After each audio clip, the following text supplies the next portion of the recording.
My name is Hiroki Matsuuchi, and you are listening to or watching Bridges, a weekly showcase of a single content creator in Japan and their content.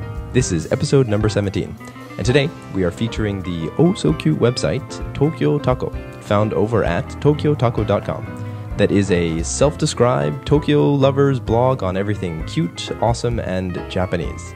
So I first discovered this site about several weeks ago when my co-host and I talked about one of the posts from Tokyo Tako in an episode of Bad Communication, in my other little project.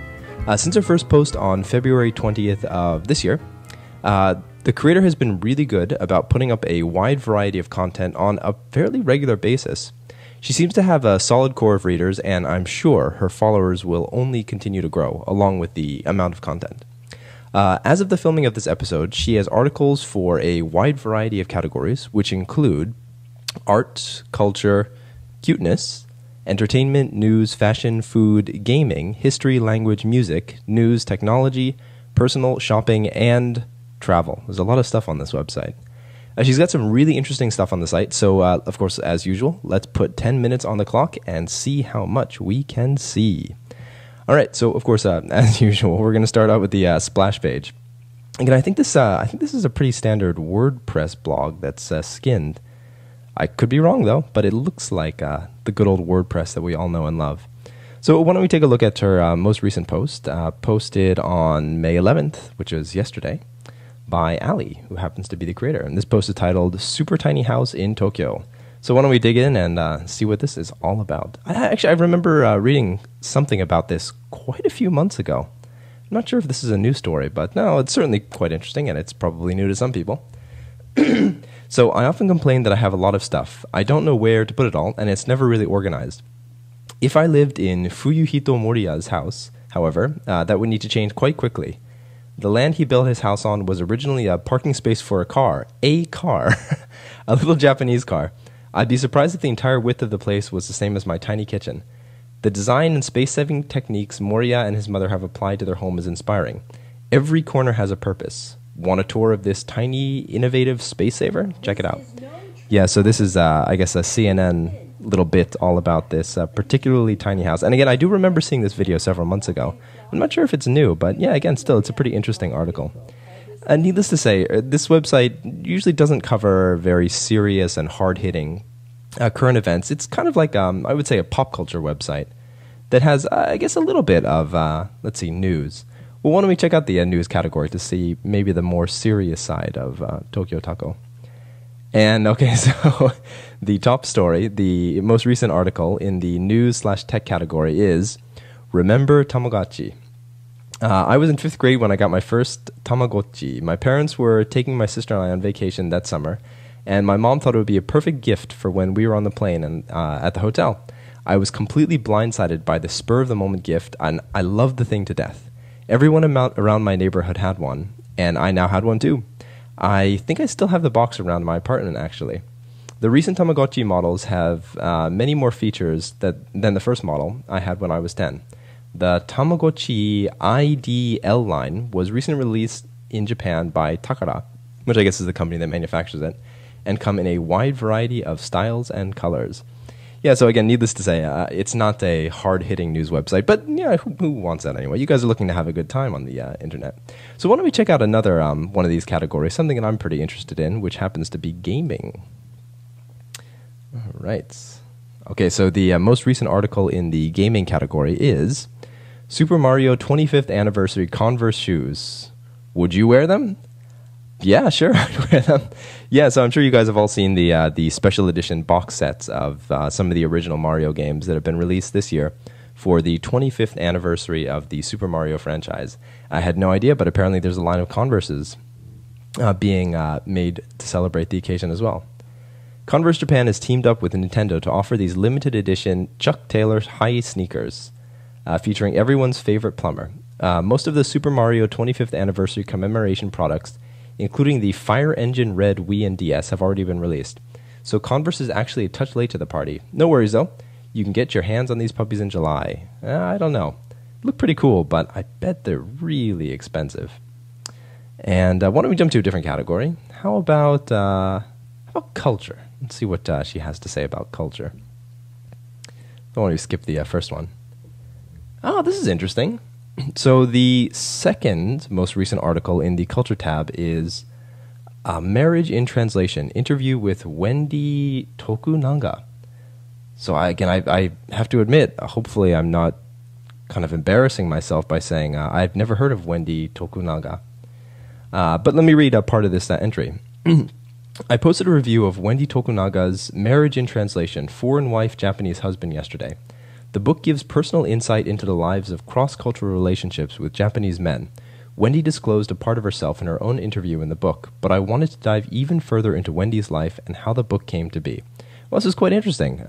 So it seems like she actually did an interview with this author.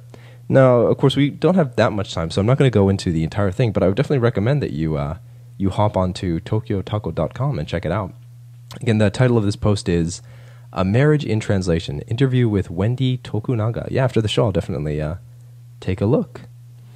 And anyway, why don't we jump into another category? Let's see what else we have on this website. Let's check out the About page. It's always a good place to get a little bit of information about the creator.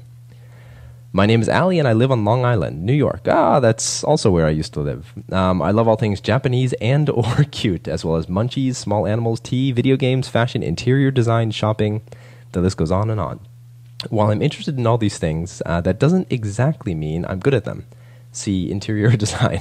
But I like to collect everything I'm into in one place. That's why I've created Tokyo Tako, everything I love all in one spot.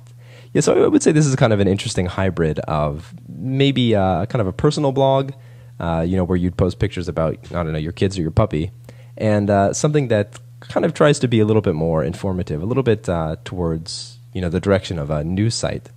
But it is, I would say, news and current events, kind of through the filter of the creator, Ali, in this case. Yeah, she goes on to explain her current work. I work in advertising for a family-owned company on Long Island. But if I had a building where each floor was something different I wanted to do in life, it would be a 5-story building. Only 5 stories, huh? First floor, tea shop. Japanese tea shop, perhaps? Second floor, Japanese import and stationery shop. Third floor, Japanese fashion boutique. Fourth floor, karaoke boxes. Fifth floor, web/graphic design office. Very interesting. All right, so why don't we jump into a different section? Why don't we try, how about entertainment? Everybody likes to be entertained. Hopefully you guys are mildly entertained right now watching this podcast. So why don't we take a look at, how about the second entry? English riddle. Guess the product to win a prize. Oh, it looks like she even has giveaways on her website.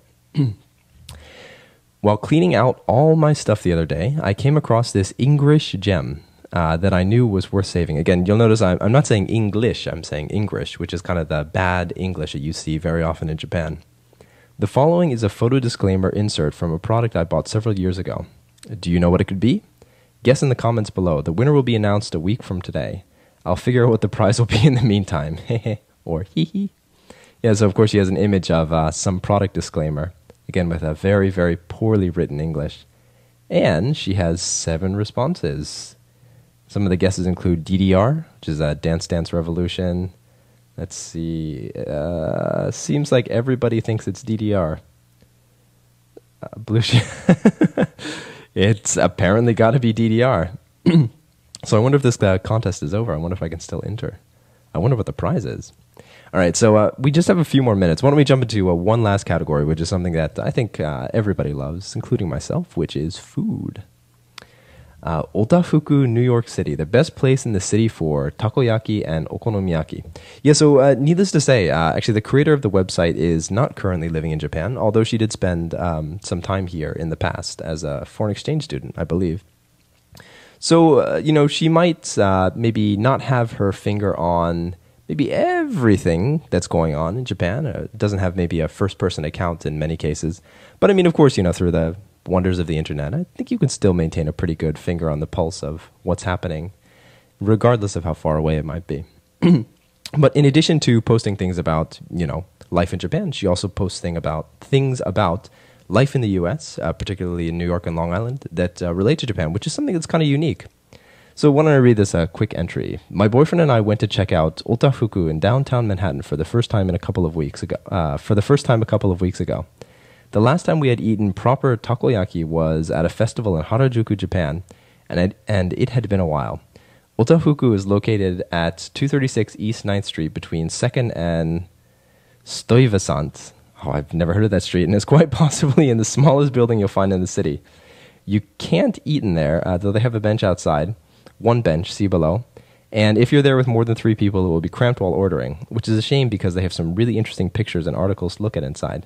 That being said, you won't find better takoyaki. For those of you who don't know, takoyaki are kind of like spherical octopus dumplings, I guess. Or okonomiyaki, which is, she describes it as a sort of Japanese-style pancake with meat and vegetables. So you won't find this anywhere else in the city, nor will you find it for less than $10. This is very interesting. I've never actually heard of this shop. And to be honest, I don't think I've ever seen authentic takoyaki or okonomiyaki or, look at that, yakisoba in the city. And how about one last post we'll get through? Hello Kitty Sushi. I found this picture of Hello Kitty-shaped sushi rolls over at Hawaii Kawaii and thought they were so cute. This would be great in a bento. So for those audio listeners only, this is a really cute picture of some sushi rolls that, when you slice them, had the image of Hello Kitty, one of Japan's favorite anime characters. And not anime characters, one of Japan's favorite characters. Anyway, we just blew past the 10-minute mark, so we're going to stop for here. So once again, please be sure to check out Tokyo Tako for all sorts of cute, awesome, and very Japanese things. It's a really interesting site, lots of fun. Again, nothing too hard-hitting or serious, but again, if you want to just kind of unwind and let it wash over you, it's the perfect place to go. And thank you all, again, for listening to or watching episode 17 of Bridges. Please get in touch with us over at bridges@wanwan.fm with any comments, questions, or suggestions for future content creators to be featured on the show. And also, please don't forget about the recent changes that have been happening with this here Bridges Podcast.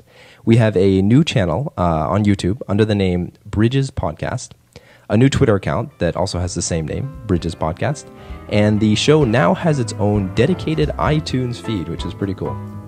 You can visit the blog, bridges.wanwan.fm, and click on the subscribe iTunes button to have the show delivered directly to your PC each week. So once again, my name is Hiroki Matsuji, and this is Bridges, and thank you for watching. See you next week, guys.